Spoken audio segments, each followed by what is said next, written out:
everyone, and welcome back to another episode here at the Damage Report. We've got a big old show for you. We're about to get into a ton of different topics, much of it having a sort of legal bent. And so we thought, you know what we should do? We should get an expert, actually. And so that's what we did. And so we're very lucky to be joined on the show.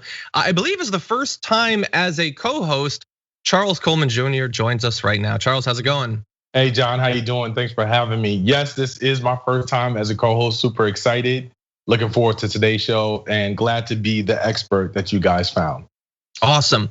So we have spoken previously on the show, and I know people probably are familiar with you as well from the Young Turks, but people who might not know you, tell us a little bit about your background and your experience. So I am by trade an attorney. I was a prosecutor in Brooklyn, New York for several years where I worked in the gangs unit, investigations, a number of different trials for the city's most dangerous criminals, where after that I transitioned to the civil arena and I currently function as a civil rights attorney. That is my space. I do obviously a lot of legal commentary on outlets like the Young Turks. I also do a fair amount of diversity, inclusion, and race equity work for different businesses, along with human resource solutions. So taking the conversation about disrupting systemic inequity on all sides and moving that forward in different arenas, that's my specialty. Awesome. Well, I think we've got a good rundown for you, considering your specialty. We've got a few different things I'm really excited to learn from you on. And so we're gonna launch into that in just a minute. Before we do that though, thank you to everyone who is already watching, regardless of what platform you're on. Please hit the like button and share the stream if you haven't already, to make sure that we spread the progressive message. And as we go through this hour of news, if you have any questions, comments, concerns, or anything like that for either myself or Charles, you can send us comments, tweets, super chats, all of that, and we'll respond as we go. But with that said, why don't we launch into what's gonna be an absolutely packed hour. The trial of Derek Chauvin has entered its fourth day, and we have some updates from this morning for you. But I did want to just catch up a little bit on what was going on yesterday. We had a tense, emotional day, as you can expect much of this trial is going to be, with some witnesses breaking down on the stand and some new revelations coming in the form of new body camera footage. And so I want to start off with one of the witnesses, Charles McMillian. Here is a bit of what happened yesterday. Mr. McMillian, do you need a minute?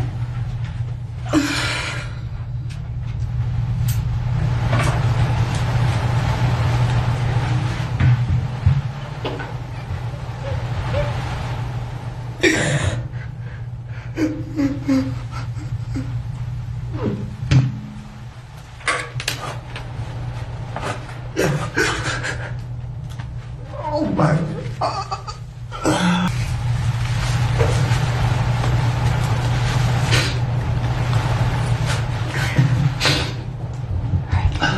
You okay? Yeah. I know that this is difficult.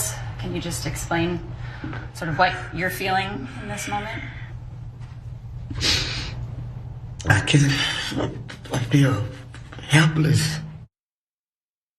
It's just, I mean, it's difficult even to watch. I can't imagine what it must have been like to try to go through all of that. And so publicly, obviously a witness to the event, multiple witnesses have expressed that they believe that that George Floyd was in grave danger. And I mean, imagine feeling like you're watching that as it happens, and your mind is going back to other instances where the cops have done this and someone has died as a result. But you feel like there's nothing you can do. If you try to intervene, you could be beaten or possibly killed. You could certainly be held legally liable because the cops are going to be protected even in the process of doing something that might result in someone's death. So Charles, yeah, my heart really goes out to all of the people who have for a year been living with. I felt like what happened might end up happening, but there was nothing I could do about that. That's got to be devastating.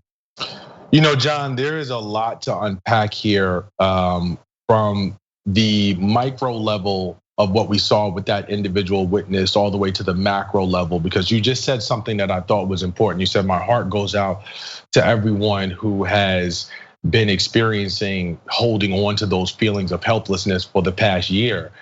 That's the entirety of Black America.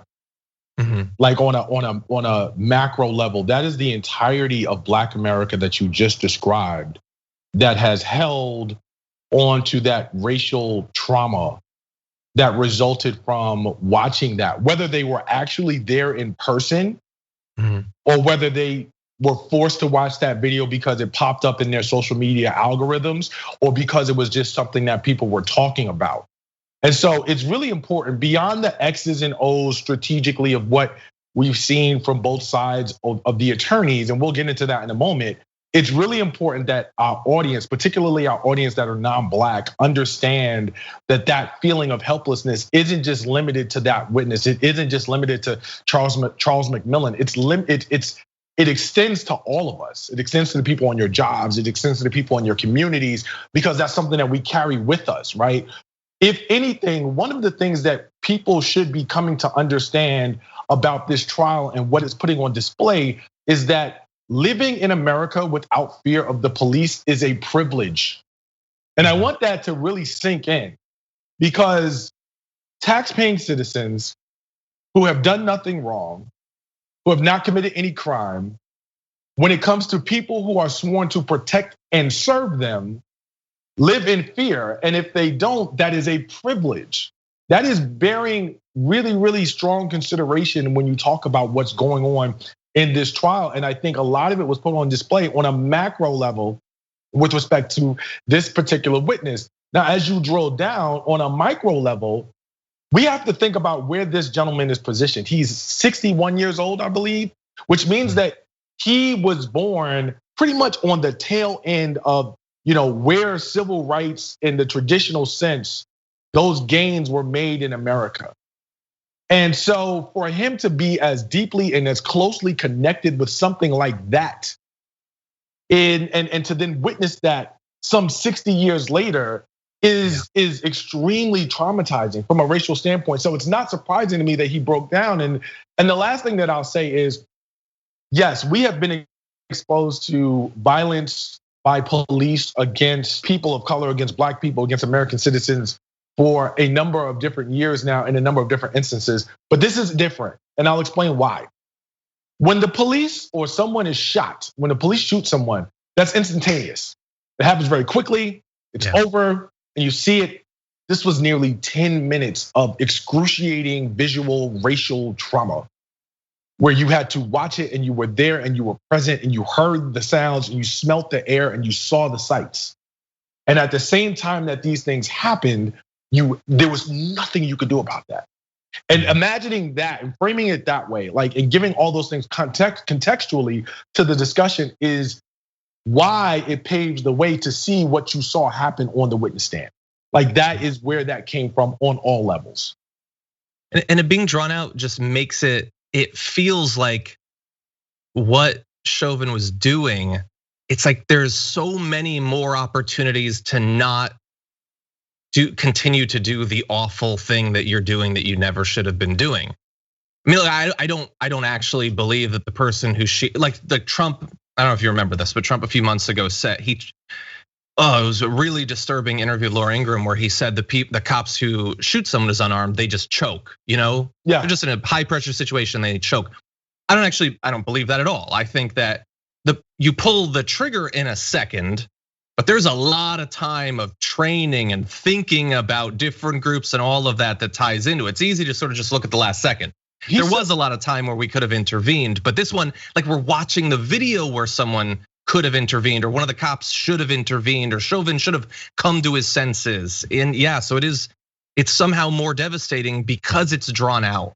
I think that that comment actually, that line of thinking, that choke comment, he actually used that earlier than that. I want to say it was in 2016 after Terrence Crutcher, the gentleman in Oklahoma, in Tulsa, was shot on a road. There was a female officer, I cannot remember her name. He was by his car, he had his hands up.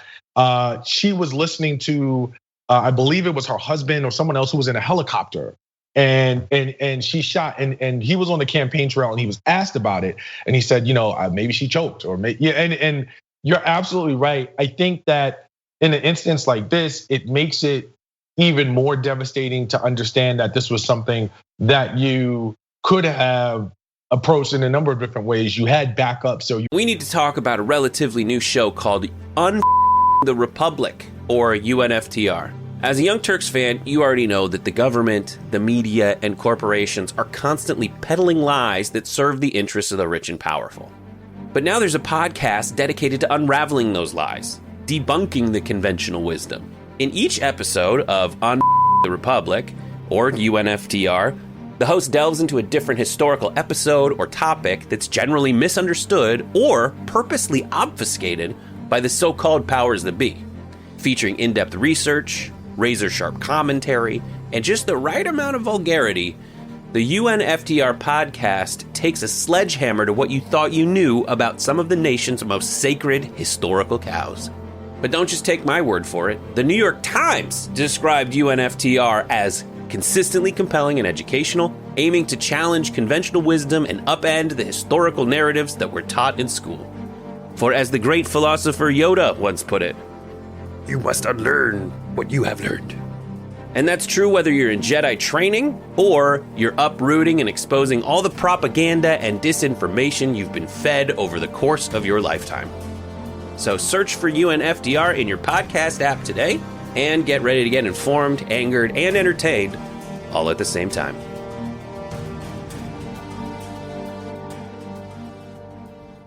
Your ability to sort of handle the situation differently was evident in terms of not necessarily taking that course of action. If there was a situation where, for some reason, Mr. Floyd was resisting to an extent that required you to take that amount of force in order to get the situation under control, we might be having a different discussion. I don't think we would, but we might be. However, you had the assistance of additional officers. Mr. Floyd, as we saw after a point, and even initially was not resisting to an extent that would require that level of force or action to be taken. So those conversations, quite frankly, in terms of someone choking or what have you, as far as I'm concerned, are non-factors. I think that when you start looking at, again, now the X's and O's, going back to the specifics of what we know now from the trial, we've seen body cam footage. We've seen the footage from inside the store before things happened. So now we have a much more complete picture of how these events unfolded. And with that,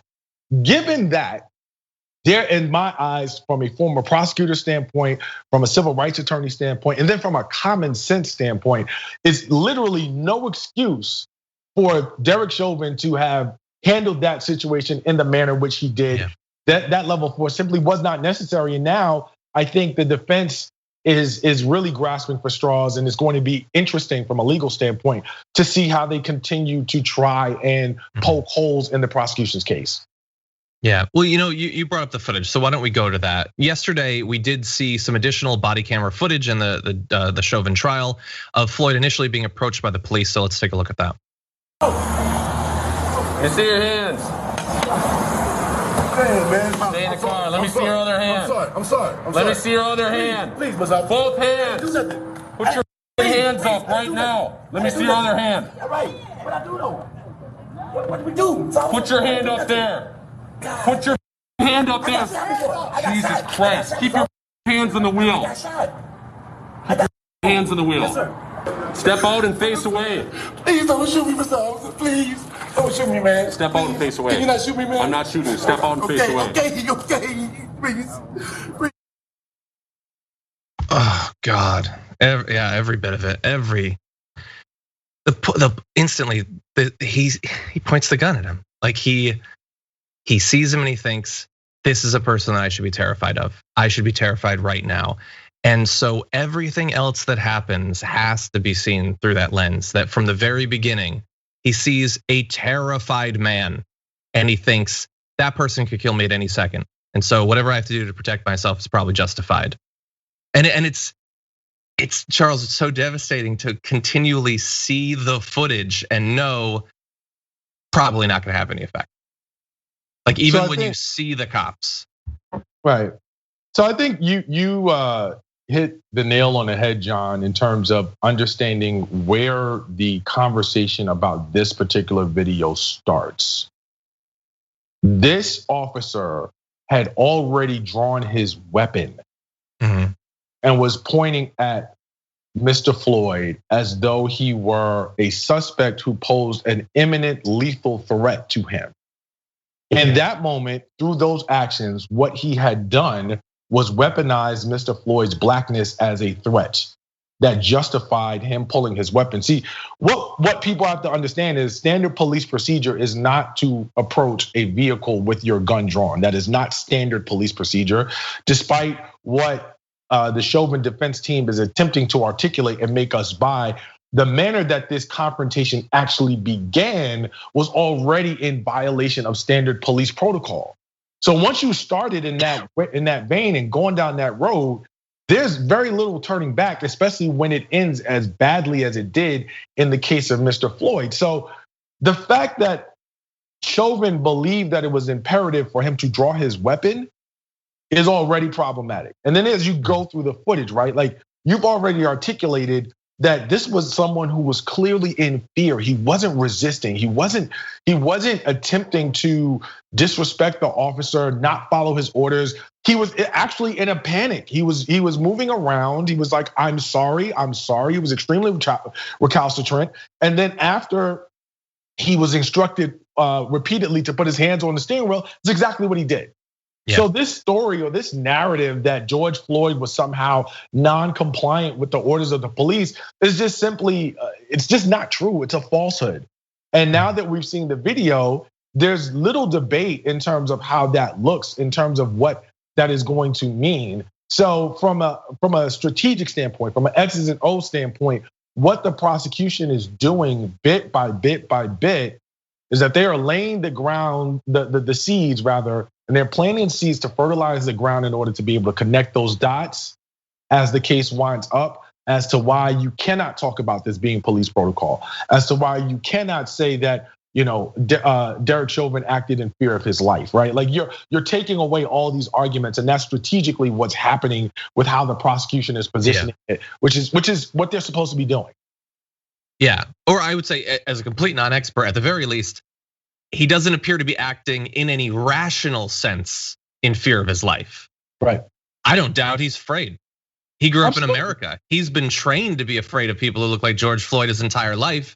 And as a cop, he's trained that, yeah, you should definitely be afraid. And anytime you're afraid, the most important thing is that you protect your life. And the biggest justification for lethal force is you just being afraid. And so when you combine that with an America that throughout Derek Chauvin's entire life, up to and including today and the future, has trained him to instinctively be afraid and suspicious and hateful towards people like George Floyd, that is a horrific equation.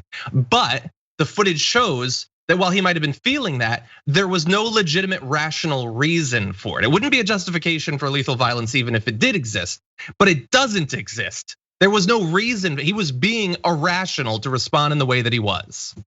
Yeah, one thing that I do want to point out that the prosecution, and I think those are all excellent points and things that, from the psychology of someone being in the space is going to be of very, very significant value to jurors as they think about the case and as they analyze, the mindset. Because a lot of what is going to determine whether Chauvin is convicted and what Chauvin is convicted of is going to be about mindset. There is very little question. While the defense has brought in this notion of drugs and other things being in Mr. Floyd's system, and there was some conversation yesterday, and there may be some today about drugs and where did they get the drugs and all of that, and how that may have impacted what was going on. There's very little question that Chauvin's actions contributed, if not were entirely responsible for George Floyd's death. So there's not a question of who did it.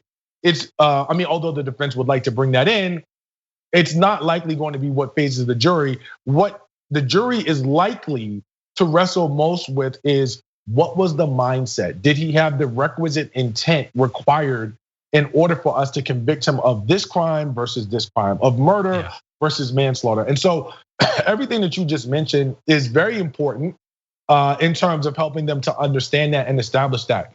One thing that I do want to point out for viewers that's particularly important that people may have missed is the prosecution's witness lineup has been extremely diverse.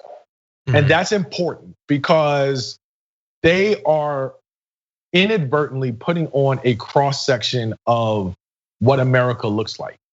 and what the community looks like. We've seen different genders, we've seen different age groups, generationally speaking, we've seen different races, and all of them have tied into this theme. And the reason that matters is you have a diverse jury. You have a jury that is, it seems to be very ethnically diverse. It seems to be generationally diverse. And because of that, you don't want to put on a witness lineup that is sort of a monolith, at least in terms of visually what you're seeing. You wouldn't want to put up a jury of, let's say, not a jury. You wouldn't want to put up a witness lineup of every black person in Minnesota who had a problem, because then at one point it might be easier for a juror to say, oh, well, what else are they gonna say? So on and so forth. Now you've put up an extremely diverse set of witnesses that really reflects what America looks like. So that also takes away an excuse for a potential juror to sort of blame what they are hearing or the position or the attitudes that they are hearing from different jurors on racial solidarity or anything of the like. So I think that's also a very skillful touch that the prosecution has engaged in around this trial. I think that's a great point, important to bear in mind. Many states have been putting forward bills to try to restrict voting rights as a result of what we saw in the general election and the special election in Georgia. Georgia has already successfully passed one to try to make voting more difficult in a number of different ways, some transparently cruel and needless ways, which we'll get into. They say that they're doing this because they want to fight voter fraud and protect election integrity, or at least they usually say that. Sometimes they're a little bit more honest about why they're actually doing this. And we have an example of this with the governor of Georgia, Brian Kemp, in an interview with WABE radio, insisting that President Donald Trump's charges of voter fraud actually had nothing to do with their law. Quote, a lot of this bill is dealing with the mechanics of the election and has nothing to do with potential fraud or not. So that's interesting for a couple different reasons. So it is dealing with the mechanics of elections, cutting back on mobile voting booths, on ballot drop-off boxes, literally stopping people from giving water to those waiting in line. So he is right, it's dealing with the mechanics of election, but they say they need to modify the mechanics of the elections because of fraud. So if they're not doing that, Charles, if he's admitting it's not about fraud, and this is a bill that's almost certainly gonna be challenged in court. Now you have the governor who signed it saying fraud wasn't the reason for it, then what was the reason? And does that make it a little bit easier to potentially try to get this taken out in court?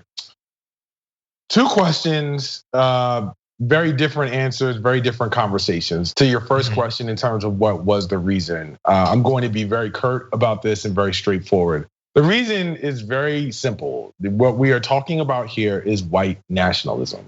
I'm not talking about white supremacy. I'm talking about white nationalism, and there's a difference, and I'll briefly break down what the difference is between the two. White supremacy is just what it sounds like. It is the notion that ethnically speaking, white people are superior to other ethnicities and other groups. That is not what is driving this conversation. White nationalism is the idea from a political science perspective, this is me putting my political science hat on, is the idea that America is a country that is founded by and for white people, and that the services, the government, the processes of what make up America are only for that group, that constituency to avail themselves of. And so this notion of democracy and people being able to participate in democracy in the eyes of a white nationalist is a falsehood, because that's not for you. And so when you ask the question of what is driving this law, what's the reason for it, the simple answer is white nationalism, because in effect, what they saw with respect to voter turnout, particularly in the state of Georgia during the 2020 election, was they saw that there was a group of folks who had a ton of access to the democratic process, who they had deemed were not supposed to have access. Folks were not supposed to have this much access, because from a numerical standpoint, it's very clear what happened. The demographics of the state of Georgia have been changing rapidly over the past 20 years. There's been a significant influx of people who have decided to migrate down there from the north and from other different parts of the country as the cities within Georgia have continued to develop. And so there's no question that the people were there. It was just a matter of being able to galvanize them in a way that allowed them access to participate in the democracy and the system and the democratic system that they hadn't before. And that's what Stacey Abrams and a whole bunch of other organizers on the ground in Georgia were able to do. And so in response to that, I think it was Kemp or another state legislator, it may have been another state legislator in Georgia who actually had the gall to say, well, Democrats like to say that elections have consequences, and this is no exception to that rule. Elections do have consequences, and so it's Kemp. Kemp said that, right? And so when I hear that, I'm like, oh, you're really clear. The consequence of everybody here participating in this election that we don't want to participate is that we're going to make sure that they can't participate in the future. And so when you ask what's driving this, it's absolutely white nationalism, and that's just very clear to see, because if it weren't, when you look at the increase in terms of voters and voter turnout, all of the statistics have not been tallied as of yet, but we are clear in order for Georgia to have turned blue, we're clear where the increase came from. We're clear in terms of what counties were responsible for creating that boost in Georgia. So because of that, it's like, well, you're mad because this group of folks were now participating in the process? What's democratic about that? As to your second question around the issue of whether this can be challenged in court, it really does require us to think about what, from a legal standpoint, in terms of presenting a legal argument around it. It really does require us to ask the question, if not voter fraud, what is the reason? If that's not the reason, if the reason is not voter fraud, and you've said that it's not voter fraud, what is the reasons, number one, to change the mechanics in the ways that you have elected to change the mechanics? That's number one, right? Like, what is not being able to give someone water or snacks who's been in line for voting? What is that going to do to quell the notion of voter fraud? Right? Like, if we're not having a conversation about systemic disenfranchisement, then what exactly are we talking about if you're saying that the reason is not fraud? That's number one. Number two is, why now? This timing is dubious. It's at best specious, but if you take away the notion that this has nothing to do with fraud or the allegations that were levied by Donald Trump around the illegitimacy of this election and the results, then it really begs or raises the notion that they're going to have to come up with something from a legal perspective that justifies this being enacted. Now, the one thing that I'll say is, if that is the case, they have an uphill battle because, to my knowledge, we don't have widespread evidence of these things happening. We don't have widespread evidence of fraud being an issue where it would justify this sort of law. I think the challenge that is going to plague people who want to challenge this law is being able to make clear the ways in which this was specifically targeted from a racial standpoint. Because, of course, as you look at the law, it's racially neutral, which is what it needs to be, at least on its face, to pass muster. I think that they're going to have to do a lot of research to be able to make the connection between, racial disparities that occurred in certain communities that will be disproportionately affected by this new legislation. But once they're able to do that, I think they have an absolute viable pathway to challenging the constitutionality of this legislation. Yeah, they're clever enough in 2021 to make the actual bill racially neutral, but they also make it hinge on things that are not racially neutral. They look at baked in inequities and disparities and then manipulate those based on access to polls, ability to take time off to vote, the number of polls for the people there. So that's gonna help to determine the lines, access and how many people, what percentage of people have voting ID. They know, we have to do the research, I guess. They've done the research. They know that those things exist. So then they make their laws racially neutral, but rest on a foundation of baked in inequities. And your point about the timing is a perfect point. They passed this right after losing 2 special elections. I mean, it's so obvious in as much as Like you couldn't even wait to go change the rules. Like you lost.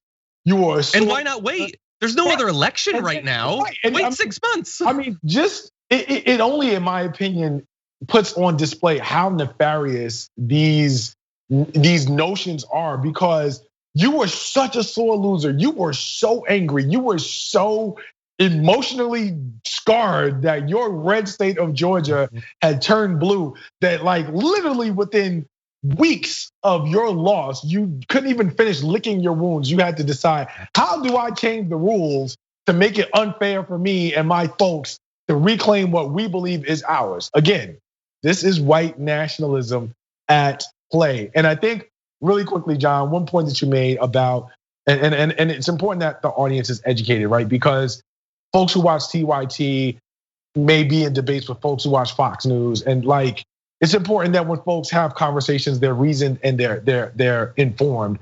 So a lot of people may not really understand what's the problem with voting ID. What's the problem with some of these restrictions that people are placing? And you made an allusion to systemic inequities that are baked into the system that make it more challenging for folks. And I think that it's really important that viewers understand, because of those systemic inequities, that makes it more challenging for folks in certain areas to be able to get ID. The types of IDs that are necessary may only be accessible in certain places.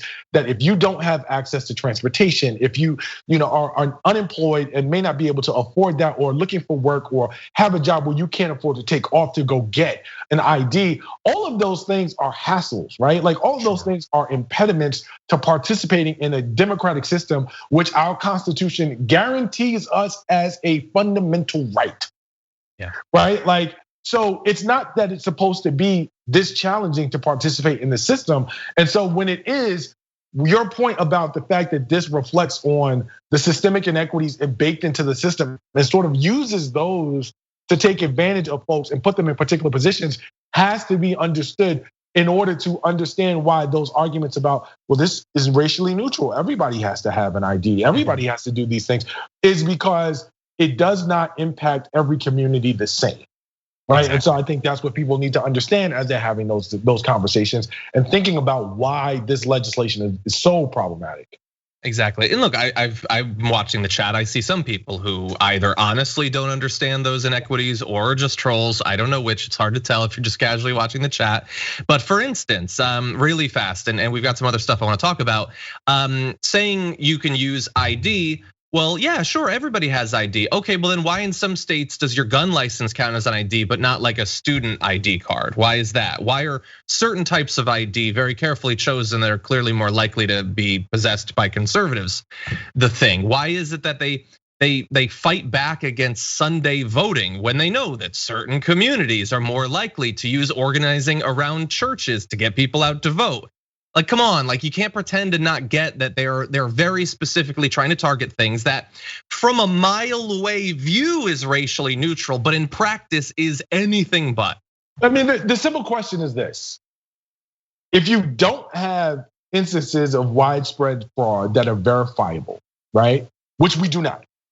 Mm-hmm. If you cannot provide instances of widespread fraud that are verifiable, then why are you so intent on making it more difficult for people to vote? Yep. If there were instances like widespread where a particular method of voting had been taken advantage of, like I understand that there are instances where we have, in terms of voter purging or purging rolls, where we maybe had dead people vote or so on and so forth. I understand that those things have happened. And to that, I will say that no system is perfect, and that there are always going to be people who seek to take advantage of the system, and you should never make it easier for people to ballot stuff or make the election not have the integrity that it should. There's no argument there, right? Mm-hmm. But the instances that we have seen are not having such a widespread effect that would require these sweeping levels of modifications and regulations from a legislative perspective, right? Yeah. If anything, these are adjustments that could be handled by your local elections commission to ensure that the integrity of elections were maintained. Nevertheless, if you don't have those things, why is it so important to make it so much more challenging for people to vote? You're fixing a problem that does not necessarily exist in the way that you're making it seem. Yeah, and totally. And I think the question there is, again, why? Let's look at who it affects. Let's look at who it impacts, and then you have your answer. Exactly. And along the way, you have some splaining to do because some of the components of this bill are like needlessly cruel. So we're gonna turn now to a couple of examples of the media apparatus for the Republican Party attempting to defend the, in my view, indefensible. So when Georgia makes it not only more difficult to vote, but specifically targets things like people who hand out water to those waiting hours in the scalding sun to vote, making that illegal, it's hard to defend that, but Fox and Friends is going to try. Let's take a look. The water argument is what cracks me up, though, because what line have you ever stood in? If you go to Yankee Stadium and you stand in line to get a ticket, do they serve you water? Do you care? Just hot towels. That's all I get. I have been voting for over 40 years. I've never had water. And I have never thought to myself, okay, I'm gonna go vote today. Will they have snacks? Right, absolutely. I'm not worried about Exactly. snacks. I know. No water. Well, they certainly made it condescending, Charles. So the people who might have to wait 2 hours or 4 hours or 6 hours or 10 hours, as we have seen in multiple elections, and they're in that position by design. The polls have been taken out of areas to create long lines. Now, for people who are in incredibly hot conditions, they're just complaining because they want hot towels and they want snacks, Charles. What do you think? I think that this is exactly the problem when you don't have proper contextual framing around narratives. I think that this is where media becomes dangerous. And I think that for as upsetting and condescending as this is very, very, very problematic and very troubling because people take these sort of half-baked narratives and they run with them. I live in New York. I've been to Shea Stadium, I've been to Yankee Stadium. Never have I waited in line in Shea Stadium to go into and get a ticket, as the anchor said, for hours.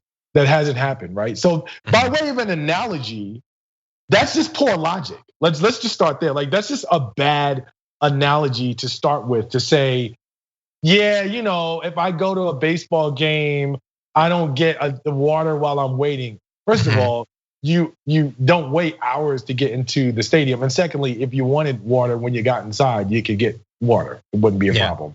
There's probably people selling water nearby. And there's probably people selling water. And let's be clear, because I live in New York, I can talk about this. If you're outside Shea Stadium or Yankee Stadium, best believe there are young people who are out there with the entrepreneurial spirit on, selling water out of coolers to people who are in line, or people who are just walking up because they know that it's hot. Right? Like, and that's not illegal. So terrible. Can I throw in? You're 100% right, but I just want to throw in one additional thing because for all the reasons that you're laying out and will lay out, it's a bad argument, but it's also a bad argument for something that's not happening. Right. Doing all of this to say they expect water, they expect snacks is a bad argument to defend, like if the bill had taken away government funding for snacks and water. That's not what's happening here. They banned it. They made it illegal to give people water. Or if the bill somehow mandated snacks and water be present. Sure. They never. Why aren't they making the case for why you should go to jail if you give someone a water bottle or a hot towel or snacks? They're not engaging with that very much, Charles. I'm going to say something that people may find to be offensive, but it is what it is, John. These are three white people who were essentially laughing at the notion that black people in the South, in rural places, who may have been caused to wait in line, were thirsty for water and couldn't get, and now they can't get it, and it's almost like boo-hoo, boo-hoo, boo-hoo. You have three white people who are on this panel, and this is a law that was passed in Georgia. We know that Georgia gets hot. From a cognitive place, it obviously evokes a lot of imagery that is reminiscent of civil rights, reminiscent of what we have seen for the struggle for equality on behalf of Black Americans. And for them to take such a cavalier approach to this is only demonstrative of their extreme level of privilege and aloofness. Yeah. And that's just, and that's just what it is, right? Like, I'm not, and these are one of these conversations that we have to be honest about the racial component that is involved here and the underpinnings of privilege that these people talk from with respect to their positioning in order to call a spade around what we're seeing in the media. Sure. Now there's a slightly different angle on this. In addition to the bill in Georgia stopping people from being able to hand out water and all that, we know that most of the components will result in longer lines, making it harder to vote, making so some people will drop out or not even sign up in future elections to vote. Now, is that an issue? Seems like if you want people to vote, it'd be an issue, but right-wing pundit Ben Shapiro doesn't agree, and he has an interesting analogy to make. Jim Crow explicitly created a separate system of law for Black Americans and treated them as inferior. There's nothing in the law like that. That's not only an overstatement, it's just an outright lie. But, says Jamel Hill, all of corporate America should resonate to the lie. The law imposes new voter identification requirements for absentee ballots. Well, clearly that's racist. I mean, you mean you have to show that you are who you say you are when you vote absentee? If you can explain to me how that's racist, I'm willing to hear it. Anyone? Bueller? It limits the use of ballot drop boxes. Oh, you mean like ballot drop boxes where people could just stuff the ballot box or take ballots out of the ballot box? It hands state officials more power over local elections. Even before the legislation passed, many voters of color in Georgia faced hours-long queues at the polls. By the way, voter suppression doesn't involve long lines any more than long lines at Disneyland are ride suppression. You know what voter suppression is? Voter suppression is where you don't get to vote. Making those waits even more arduous, the new law bans giving food and water to people in line to vote. That's not even true. It bans giving any gift to people in line when they are within 150 feet of the polling place. You can bring water with you. There are people outside who can give you water. This is just not true. Okay, so he is lying there, but also really fast, Marissa, I have asked you in the past to not raise the pitch of his voice artificially. I think it's messed up that you continue to do that. It's making him look ridiculous. So if you could stop that. Anyway, Charles, so his analogy to ride suppression at Disneyland, we should take it seriously because in a lot of high profile write-ups and things like the New York Times. No, he's been, Charles, he's been referred to as an intellectual gladiator. So I'm probably too dumb to understand the analogy, but what do you think about it? I think that Ben Shapiro probably knows a lot more than about Disneyland than I do at my age. But given that, so I'm going to yield to him as the expert about Disneyland lines. But what I will say is that I think, he is doing what he is doing in order to feed that machine. His logic is obviously misplaced and does not follow on a number of levels. And it lacks context and balance. I mean, at the end of the day, we talked about the fact that if you look at the law in a complete vacuum, of course, there are a lot of provisions that seem to be fine. I don't know that Ben Shapiro has actually ever seen or used a ballot box in order to talk about people being able to take votes out of them. I don't think he really understands how those work. But even still, what he is saying, again, raises the question of why. Right, like even if I accept all of the absurdities of what he's talking about, even if I give credence to every argument that he's made, my question is, why are you solving for a problem that you don't have evidence of existing? Like you're going through extensive measures to address an issue that we do not have concrete evidence of having been a problem. And so the question there is why? Like explain that, like explain why. And then if that's the case, why now? Right? Like, did you just somehow think that all of a sudden we need to really shore up these potential security threats to our electoral process? Like now is the first time you thought of that? Really? Right? So because of all of these things, I can't take Ben Shapiro seriously. And then with Marissa raising his voice and speeding him up so that he actually sounds like Mickey Mouse, there's no way I can take him seriously. Like that's just not happening. So, I mean, Well, and that's all I have to say on that one. So that's all I got, John. All I got on Ben Shapiro. Now look, my last point on this is their audience, the Fox and Friends audience, the Ben Shapiro audience, are not like analyzing his analogy. They like the idea of black people not voting as much as Ben Shapiro and Brian Kemp do. They're down for all of this. I would just point out though, that if you are going to go up there and say, how dare those other people be bothered by long lines, I think we get to speculate about what the longest voting line is that they've ever waited in. Has Ben Shapiro ever waited longer than 32 minutes to vote? Kilmeade, Ainsley Earhart, have they ever waited 4 hours to vote? I don't think so. I never have. I voted in Connecticut, Texas, and California. I've never waited more than 30 minutes. And sometimes I just walk in and that's it. I think, John, all jokes aside, we talk about context and what you are saying from a practical standpoint is exactly what we are talking about in terms of how context plays out and why it matters. For people who are not clear about what John and I are talking about, let's make some things clear. There are voting sites and voting places within the state of Georgia that disproportionately had fewer polling stations either open or available or voting machines available for the amount of population that these areas had. And this was known.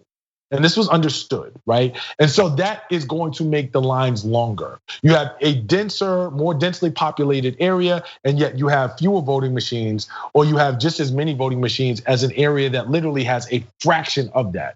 So from a conceptual place, it's important to remember that you cannot compare your experience as a voter when you just walk into a space and you're able to vote and you're in and out within 20 minutes as to another area that has significantly fewer resources allocated to them in terms of voting machines and voting booths and things of that nature, but has a population that is like twice as much as where you live or 3 times as much as where you live. That is where we're talking about. So the idea that, oh my gosh, they have to wait in line. There were people who I know in the state of Georgia, and I have family who lives in Georgia, who literally waited hours. Not 1 hour, not 2 hours, going on 3 hours to vote. A 30-second process, a minute and a half process, right? You get your ballot, you go in, you do your thing. This is a process that takes, 2 minutes if you have a sense of what you're doing and know what you're doing, but it's not an extensive process. And yet and still, there were people waiting in line for hours, right? Like, I think that's what people have to understand, that all voting sites are not created equal from a waiting standpoint. So it is indeed a function of privilege when people are laughing about the amount of time that people are waiting in line for stuff, because it matters and it makes a difference. Yeah, especially when, as you pointed out, it's almost universally a bunch of conservative white people laughing about people in Georgia having to wait in line. Wanted to give you a bit of an update on Pizzagate, the scandal rocking the nation right now, with Matt Gaetz apparently being investigated for possible sex trafficking. But there are a few new details today, including that while of course Matt Gaetz would lose his House seat if he was convicted of a felony, there are currently no rules addressing lawmakers under investigation. It's a very slapdash sort of thing that depends on whether the party leadership wants to act right, basically. So for instance, Kevin McCarthy says that he's gonna keep Gaetz on his committees, including the Judiciary Committee, which oversees the FBI and the DOJ, unless the allegations prove true. There's a bit of an issue there, which Ted Lieu pointed out, saying, "Dear GOP leader, you don't seem to get it.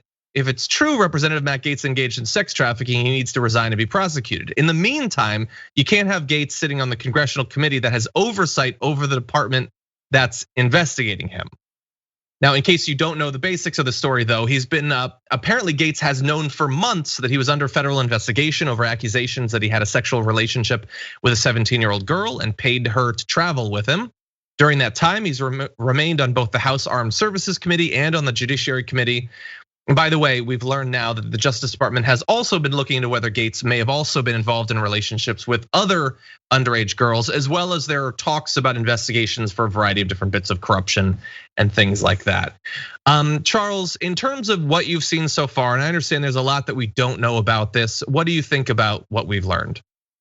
I think that for Gaetz to continue to sit on the Judiciary Committee as he's under investigation and he knows he's under investigation is the epitome of impropriety. I think that, what I will say is that while on its face, this story does not contain an outright racial element, I think that what we are looking at is white male privilege and it's being preserved by the GOP, because the reality is that were Gates a woman, were Gates a person of color, were Gates a black man, that there would be calls for him to not only resign from the GOP, but there's absolutely no way that they would be okay with him remaining on a committee that oversaw the governmental entities that was responsible for investigating him on criminal charges of this nature. Like, it just wouldn't happen, right? And so the idea that he would knowingly do this and sit on the community, on that committee, it just demonstrates a level of unparalleled entitlement and privilege to this space. I think on a larger level, the GOP is continuing to fashion itself as a joke of a party. And this is where I hate to do sort of like partisan wrangling, but here's where, I think that the GOP is continuing to paint itself into a corner in terms of who it wants to appeal to, who it wants to please, and what it wants to stand for. Because, from a nonpartisan perspective, you have a member of your party was currently under investigation for sex trafficking a 17-year-old girl. And you are sort of allowing this person to function with all rights and privileges thereof. And yet you are also positioning yourselves as the party of family values, the party of morality, the party of conservative values, right? And so just from a sheer eye test, it's like, this is absurd. Like, and as you continue to delve into it and peel back the layers of sophistication and complexity around it, you see that this just doesn't pass muster in terms of who you say you are and versus who you are. And so if you're okay as a party with this level of an integrity gap continuing to be a part of your daily, usual sort of MO, then understand that you're also making it readily apparent to the people who are on the outside who it is that you are courting and who it is that you're interested in maintaining and what you really stand for and what you're really about. And like, again, I hate to politicize something as terrible as human trafficking, because I don't think that it's a political issue. I don't think that it's a partisan issue. I think it's an issue of humanity. But the GOP, in terms of sort of turning the other cheek and looking the other way, past Attorney General Barr was aware of this, like he was aware of the investigation, so much so that he sort of made it a point not to get too close to Gates when he was out with him in public. Like, it's just really disgusting. Amazing. It's really disgusting. It's really amazing in the sense that you are putting yourself out as one thing, but there's absolutely no credibility to anything that you have. Sure. And that's been the case for the past 4 to 5 years, as we've seen. So the GOP has to continue to decide for itself, or maybe it already has decided, right? Maybe it's centrists, moderates, and leftists who have to actually understand that the decision has been made and it's been clear. This is where they are and this is where they're staying around what they're about and who they are, in terms of the soul of the Republican Party. I think you're 100% right. I'm glad that you mentioned the Barr stuff. I want to keep reminding people over and over that although they're all pitching this as some sort of like deep state thing, like Barr was in on this from the very beginning. Now you can say that it's backstabbing or it's different Trump loyalists fighting each other, but it wasn't Joe Biden that started the investigation. It wasn't AOC that launched this. It was Bill Barr. And so people need to bear that in mind. But there is one other aspect of this that I do want to cover. We don't know if Matt Gaetz did what he's being investigated for. We don't know now if he's going to end up losing his seat or ending up in jail, but I do know one thing. He is going to continue to be humiliated, largely due to his own ridiculous handling of this situation. And right now, he is being thrown under the bus by so many Republicans. So this guy who's like a star on the right, seeing him debased in this way is kind of hilarious. Like as Charles was talking about earlier, Bill Barr wanted to make sure he wouldn't be seen near Matt Gaetz. Bill Barr, like one of the ultimate Trump loyalists. But there's also the component of what's gonna happen to Matt Gaetz after he leaves. We had talked about this earlier in the week, but for weeks apparently, before news of the investigation broke, Matt Gaetz explored the possibility of a soft landing in right-wing media, reportedly including a potential job at Newsmax, and as the Daily Beast has learned, One America News Network and Fox News. Now, he apparently has said, this is Matt Gaetz. Yes, I've had many conversations with many people about life after Congress. These conversations have been very general in nature and have never included me soliciting or receiving an offer of employment. There is not a single conservative television station I haven't had a passing conversation with about life after Congress. I have neither received nor solicited offers from any of them. But yes, I've talked to either executives, producers, or hosts at Newsmax, OA, and Fox Business, Real America's Voice. I've literally never even heard of that one. And probably others I'm forgetting in this moment as I focus intently on refuting false accusations against me. First of all, let's note that him talking about life after Congress, he's 38. He's not Dianne Feinstein. That sort of is telegraphing a bit of trouble ahead. But anyway, the funny thing is that while he's right, he has never, or at least he's saying, I've never solicited or received an offer of employment. We can effectively confirm the second half of that because these different companies have been jumping out to say that they have no interest in him being on there. A Fox News media spokesperson said, quote, no one with any level of authority has had conversations with Matt Gaetz or for any of our platforms, and we have no interest in hiring him, which is just, I don't even like Matt Gaetz, but that hurts. An OAN insider told the Daily Beast, probably not, when asked if Gaetz has a chance to be hired by the network. This is OAN. They're barely actually on TV. Multiple Newsmax insiders also echoed similar doubts that Gaetz has any future as a cable news host, with one source pointedly declaring, highly doubt it, highly. Oh God, this is Newsmax, it's OAN. They make their on-screen graphics in Microsoft Paint and they don't want Matt Gaetz. Like that's gotta hurt. That's gotta hurt. They're hiring like people straight out of like high school Republican groups and stuff, but they don't want Matt Gaetz.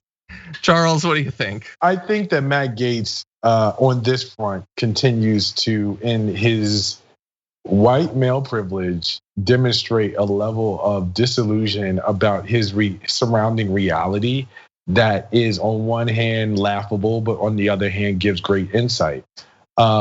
By way of some very, very loose, I will concede that these are loose analogies. In my head, I was just thinking about a few folks. I was thinking about William Jefferson, the former congressman out of New Orleans who went down in a slew of controversy. I was thinking about the former mayor of New Orleans, Ray Nagin, former mayor of New Orleans, who went down in a slew of controversy. I was thinking about Marion Barry. Prior to him passing away, the former mayor, loved and cherished mayor of DC, who went down in a slew of controversy. And then I was thinking about Eliot Spitzer. And I was thinking about the fact that like after Eliot Spitzer had to resign as the governor of New York, he still was welcome on certain platforms and so on and so forth. And so now previously, if anyone didn't know, all the politicians and elected officials that I named before Eliot Spitzer were black men, and Eliot Spitzer is a white man. And by way of comparison, I don't think that a single one of those individuals, meaning Bill Jefferson, Ray Nagin, Marion Barry, or what have you, I don't think a single one of those individuals really considered that after politics, they would have an opportunity to do progressive media. I just don't think that that was something that would even cross their minds. But yet here we have Gaetz, who's currently under investigation, right? And he really feels like, well, why wouldn't I be able to do TV? Like those are the vibes that we're getting. And so you have to ask yourself, even as they are delusional, what gives you that level of entitlement? Like proverbially speaking, and I know that this is a daytime program, so I'm gonna try to say this as politely as I can. The balls on this guy. Like what would make you think that like that is your next step and option, that you would be able to make that move? As laughable as it is, it's alarming. Are you familiar with Joseph Ganim? No, who's that? So I'm from Bridgeport, Connecticut originally, and we had a mayor, Joseph Ganim. Joseph Ganim, like a lot of politicians in Bridgeport historically, was corrupt, and he accepted money in exchange for blah, blah, blah, or whatever. And he was caught, actually. He went to federal prison for years. And then, as you were saying, he had the balls to run for mayor again. And the joke was on us because he won. He was reelected after federal prison. Wow, this is my hometown. Wow. He's white, by the way. Shout out to Bridgeport. Shout out to Bridgeport. Oh my God. Anyway, maybe he'll get a position. I don't know. Not there. Maybe he'll work for like Steven Crowder on YouTube or something. I don't know. Nah, when Trump opens up his network, he'll get a job there. That's true. That's true. He's a loyalist. Okay, really fast. I wanna just tee this up because I definitely want your thoughts on this. Very important topics. New York City has been making some big moves recently in changing the legality of a number of different things. The first that I want to talk about is qualified immunity, because New York, the city council has now voted to be the first state to end qualified immunity for the New York Police Department officers. It's not only the first, it would be targeting the largest police force in the US with some 36,000 officers. And so qualified immunity, which I think has been talked about a lot more in the last year or so popularly than in years past, that's a pretty big change. Although, as Mayor Bill de Blasio points out, it makes it easier if someone has a concern to bring a legal action, but it does not put the individual financial penalty on the officer. It puts on the department and the city. And that's what I was comfortable with, he says. So they still sort of have a version of protection. But Charles, what do you think about this change in New York? It seems pretty big. I am proud to be a New Yorker because of this. I have been beating the drum around qualified immunity being a non-negotiable for Black people in America for a while now. I won't say how long, but as a former prosecutor, I can tell you that what I will say is that there's no culture in police and law enforcement without accountability. And now that we can have all the conversation that we want about the toxic nature of America's police force, but until we create some actual accountability within the culture, and this is what removing the barrier of qualified immunity does, we won't see things change. There's something very important about this that I want to point out to viewers though. As we look at the evolution of revamping criminal justice in America and what that looks like systemically. From a political standpoint, these things are going to be really, really interesting because I suspect that New York is the first of what will be many cities that begin to remove qualified immunity. And then when you factor into the equation things like what my good friend Marilyn Mosby, State Attorney General in Maryland in Baltimore, is doing out there, and experiments like that, right? Across the country, by and large, the top 10 cities that have the highest populations of Black people in America are democratically run. So what does that mean? It means that if we are looking at conditions that disproportionately affect Black people in certain communities, and these communities are all democratically run, from a partisan politics standpoint, number one, it opens the door for an opportunity that the GOP is missing terribly. And number two, it's putting Democrats on notice that the more people start looking around and paying attention, they're gonna have to shape up or ship out. Yeah. And it's going to set up a showdown between police unions, police, citizens, community, and crime. Now there's this sort of intersectional nexus of all of these different factors that we are going to see how this removal of qualified immunity plays out, because I can trust and you can trust and believe that police and police unions are mad as hell right now. And you're gonna have to see what that plays out in terms of work slowdowns. Is crime gonna go up? Yeah. The experiment in Baltimore suggests that it won't, right? How's that going to affect the relationship between police and prosecutors? So there's a lot now that this sets the stage for, and I think that voters and viewers need to sort of really be paying attention within the weeds of how this plays out from a nuanced place in the political sphere, because it's going to have an impact. Exactly. Yeah, no, that is fascinating. I do want to clarify one thing. I think I said first state to do this. It's the city. It's the first city to do this. So I apologize if I briefly misinformed anyone about that. So that is a big distinction.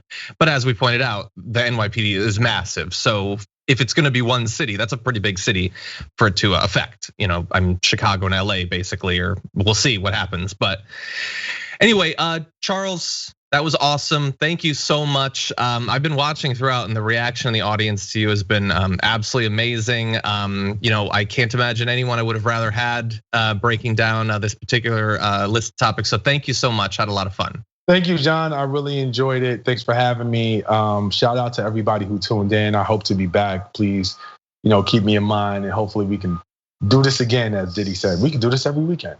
Awesome. That's a line from a Biggie Small song. But yeah, let's make this a regular thing. I love it.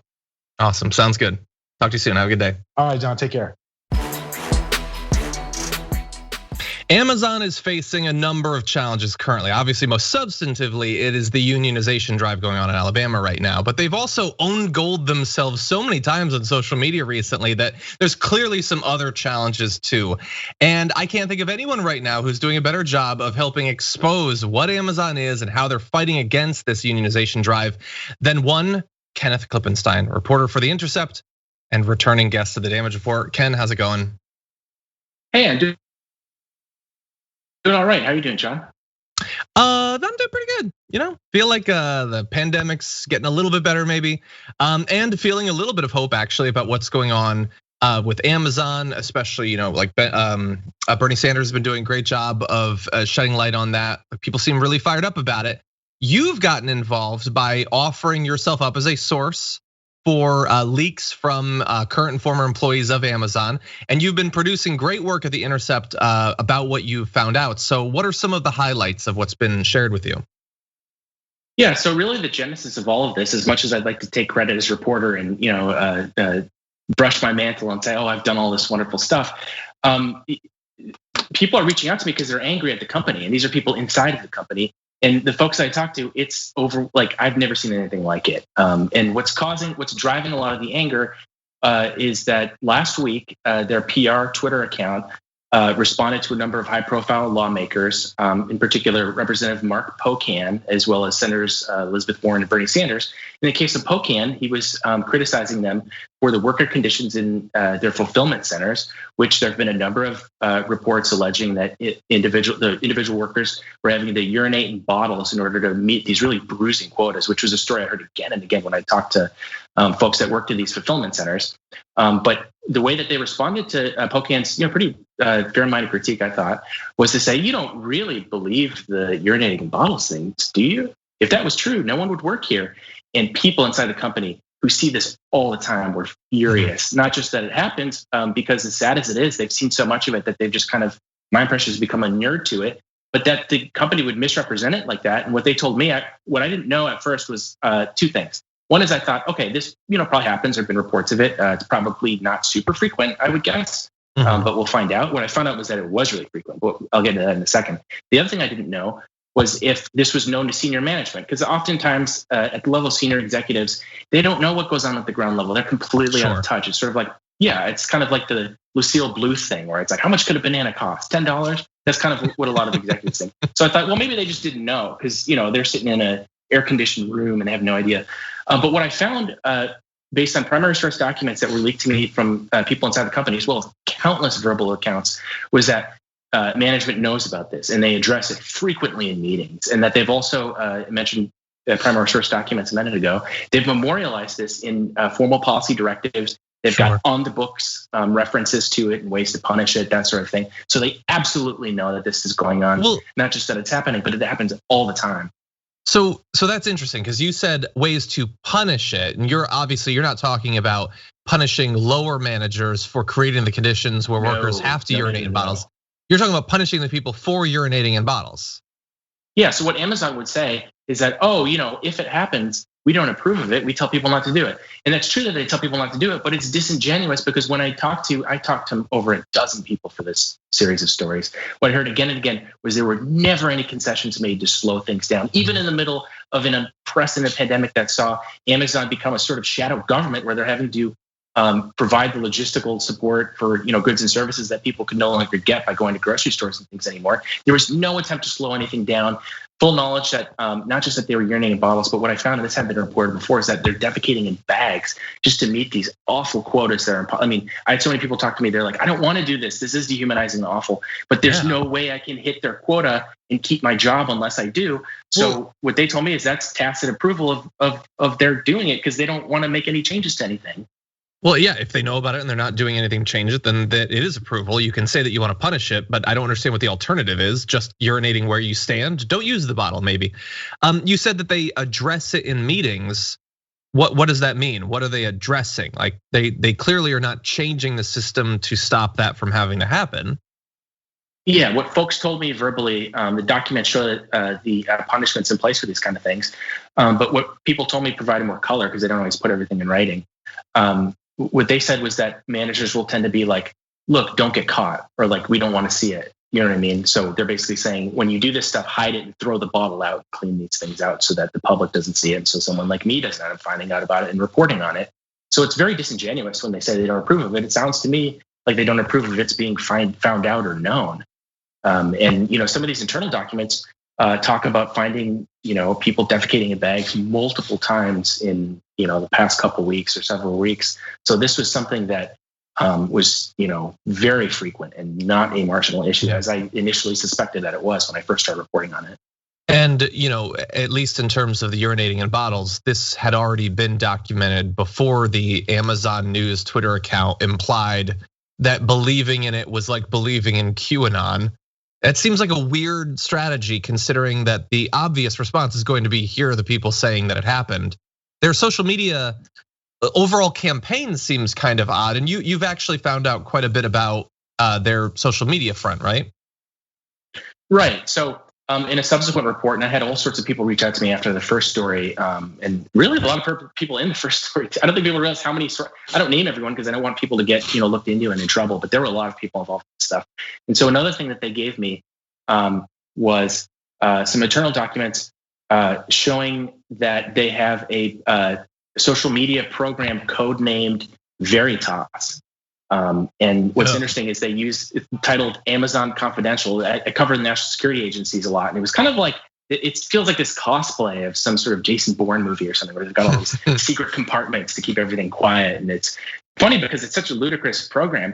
And I talked to people in the comms department; they themselves thought this was crazy. And I'm saying to them, if you guys think this is crazy, why are we doing it? I mean, obviously there's going to be a selection bias for the type of people that are going to talk to you. But there are people that seemed like they were generally true believers and said these kind of almost touchingly, I would say naive things. I mean, they're very nice people. I don't want to denigrate them, but they'd be like, we just want to provide service to the customer or something. And this isn't allowing us, this is undercutting that goal. And so these were not, like left-wing radicals by any means that were alleging some of these things. They were saying, we all thought this idea was crazy, but it was rammed through by senior management. My understanding is there's someone very high at the executive level that's actually bypassing the formal procedures they have for putting out not just these social media statements, but conducting this bot army that I was referring to a moment ago under under the program called Veritas, where they handpick employees to kind of do sassy clapbacks at elected officials. The documents mentioned Bernie Sanders like a dozen times, and it kind of instruct them on how to do these epic Twitter dunks where they're supposed to just be windmill dunking on these figures. I mean, the example given again and again is Bernie Sanders, so I assume progressive. And not just that, but instructed them how to defend Jeff Bezos in this sort of bold and kind of humorous way. They pick people for humor. And one of the most shocking things about these documents is it showed that these are not representative samples from within the company to give you a sense of what they're doing, this Twitter army of real human beings. These aren't bots. These are real humans that are putting out to tweet these things. There's a part in it where it says we might want to pick people that have not been here very long because they tend to be more enthusiastic. And so there were a lot of telling little quotes like that in it. Yeah, you lose a bit of the shine goes away a bit as you definitely the magic wears off. Yeah, exactly. It's just hard to. I just can't keep the same motivation. So I had seen some reporting, it might have been late last week, that senior management, they might have even implied Jeff Bezos. I don't remember. Yeah, that was the report. They said it came from Jeff Bezos. Sure. Oh, I'm talking about was extremely frustrated about the way this was being discussed in public, that the response to people like Bernie Sanders wasn't strong enough, that might have been leading to some of the you don't believe in the P thing. And that he's personally obviously very frustrated by the unionization drive.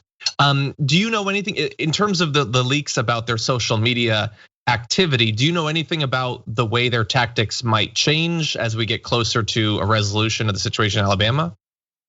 Yeah, well, when we were first chatting off camera, you mentioned feeling more, optimistic about things. One cause for optimism, I think, is that they're extremely scared about this union vote. And I don't think that the extent of the anxiety would exist if there wasn't fear that this was a credible thing that could succeed and could happen. They're terrified, and that's why they're doing this. And you're right to call it an own goal. I mean, again, I'd like to take credit, but a lot of this is just people enraged by what they saw to be, flatly false or just wildly unprofessional comments to these elected officials who are pretty popular. They're Bernie people inside of Amazon. They're Elizabeth Warren fans inside of Amazon.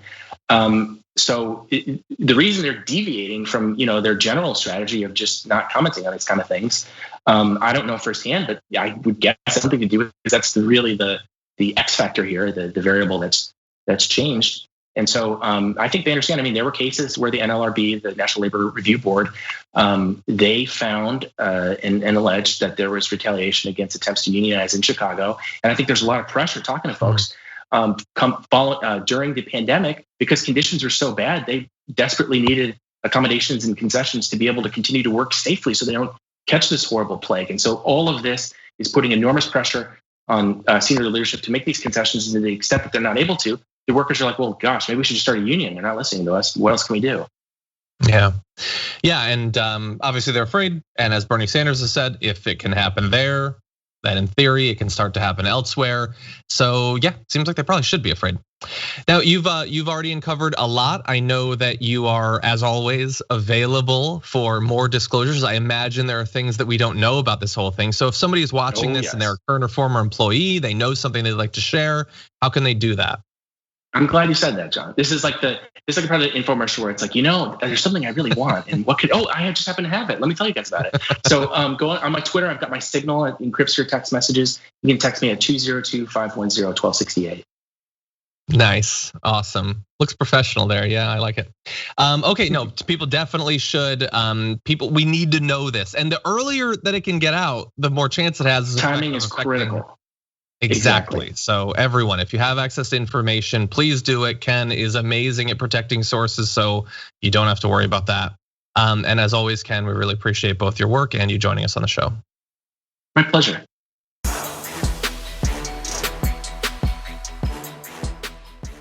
Thanks for listening to the full episode of The Damage Report. Support our work, listen ad-free, access members-only bonus content, and more by subscribing to Apple Podcasts at apple.co/TYT. I'm your host, John Adarola. I'll see you soon.